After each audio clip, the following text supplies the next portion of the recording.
Welcome back mga katambalan, mga hot topic and issue pag-usapan natin. Update tayo kay Alden Richard at kay Catherine Bernardo na kung saan nga po ay muling nag-morning run.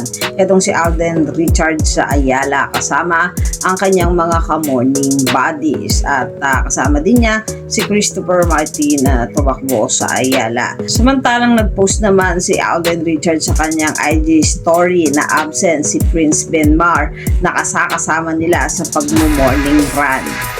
Matapos naman ng pag-morning run ni Alden Richard, nag-post din siya na nagmamaneho. Suot-suot pa nga ang napakagandang relo ni Alden.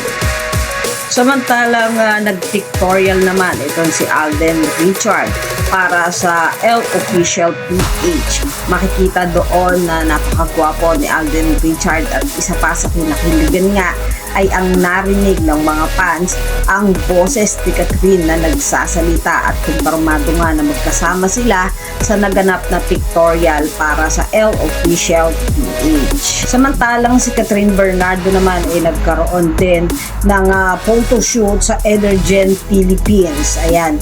At naglabas na rin ang Energen Philippines ng bagong commercial ni Catherine. Samantalang kagabi nga ay pinalabas na ang unang araw ng Pilipinas Got Talent kung saan nga ay nakita natin itong si Catherine na nag-enjoy sa mga talent ng PGT at nagbigay din ng magagandang komento doon sa mga nagpakita nga ng talento kagabi.